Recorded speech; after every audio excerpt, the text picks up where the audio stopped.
Now, for more information on the North American split, I'd like to welcome Cloud9's High to the set. Cloud, thank you for joining us. Hey, how's it going? Pretty good, pretty good. You happy to be back?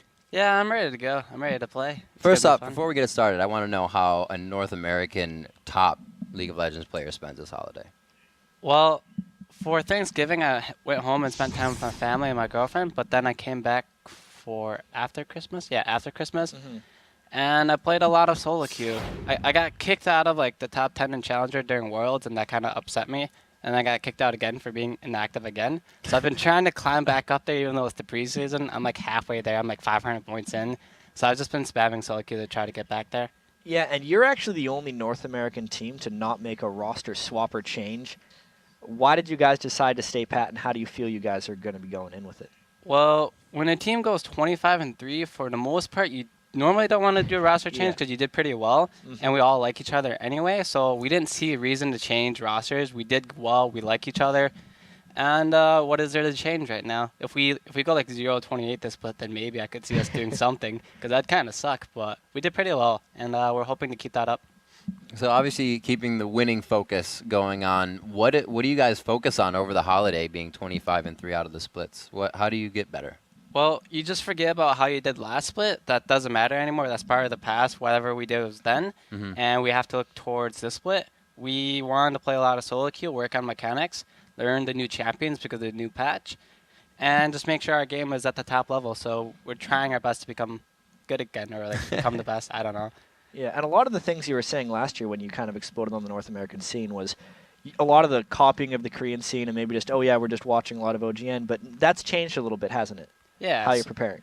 So even though we said that in the beginning split, I personally don't watch that much OGN. We didn't watch too much of it. We liked watching it, obviously, because you pick up what you can. But since we were a patch ahead of them for a while, we have to learn things on our own, do things on our own. And since basically a long time now, we've been doing our own thing, trying to be Cloud9, I guess, a Korean copycat. So walk me through some of your preparation coming into the split now. Well, you have to play a lot of solo queue. Like I can't stress that enough. You literally need to, like, usually the best teams will be the teams that play the most, just because they enjoy the game, they play the most, they understand what's strong and what is weak. So if you're in solo queue, something cheesy happens to you, then you find out like, hey, this is pretty good. You could try it out in a scrim. And you just get to see everything that the game has to offer, every patch and every champion and every player. So you just pick up things and go from there. Well, how many times do you kind of have to challenge that in a scrim and say, all right, this is or is not going to work? Well, we have to agree that it looks somewhat good in the first place. Like, I can't just pick up some random mid, like a Darius mid, for example. I can't just be like, hey, guys, I saw this in solo queue. He beat me up. Let's do it. They'd probably be like, no, that probably sucks, and you just suck. And then I couldn't do it. But if it's something like crazy, maybe like a Zillion mid or something that could actually be pretty good, they'd be like, all right, we'll try it out.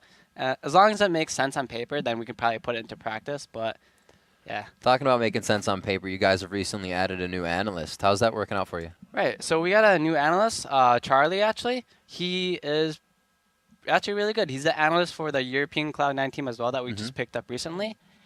He fills the roles of what Alex used to do, and he actually does a very good job on it, and he gives us a lot of information we don't know before.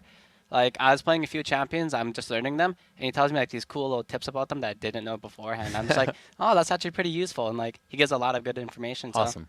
Yeah, and he's coming across the pond a bit. He's doing European analysis and North American analysis. That happened a little bit with the roster moves as well. There, with all the 7 teams that moved, was there a team that had the best roster moves, you think, in the offseason in North America?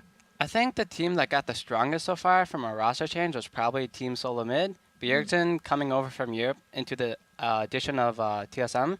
They've become really strong since last split. They all started playing solo queue a lot more. I run into the odd one a lot. He's been playing a ton.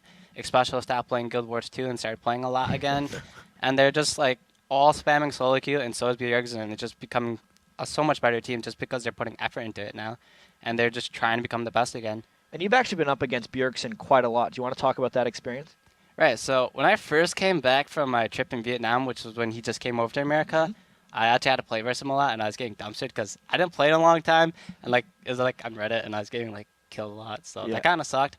But I've been doing better over the weeks, obviously, and it's very interesting playing versus him. I learned a lot from him, so. So who do you think on the team coming into improvements has made the best over the break? Who are you excited for people to see coming up? Oh, for teams? For at least you, for your team. For our team? I don't know. So from my own perspective, I can't really tell if one of my players drastically improved because we weren't necessarily bad beforehand anyway.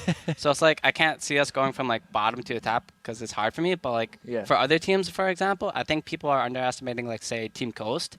They're actually really good. They play a lot of solo queue. They got the new analyst Alex Penn actually, and what they lacked last season was a good pick and ban phase. They've always been kind of lackluster in that. They've had some good ones, but majority of them were pretty bad. But we've done picks and bans with Alex before, and he knows what he's doing. So with the addition to him to the team, they're going to be a really strong team, top 4, I imagine. And then it's just a lot of teams are getting stronger, and everyone's just starting to play more. And I think they enjoy the game more, so it's going to be an interesting split. Was there any offseason moves that actually surprised you when you saw the team do it?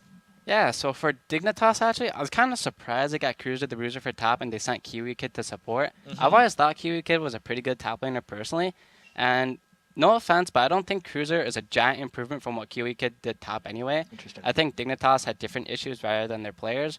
But I guess if they know better than I do, of course, on what is wrong with their team. So I imagine they just did what the best is for them. And hopefully they can pull through and become a super strong team too. All right, Hi. Nif said it would be Alliance in Europe. Your prediction for the top team in North America at the end of this split? My prediction for their top team, I'm going to have to say Cloud9. I can't not root for my team. Even if that's not true, I'm rooting for us. Yeah. All right, Hi. Thank you very much for joining us, waking up so early. Best of luck in the start of the season. Hope you guys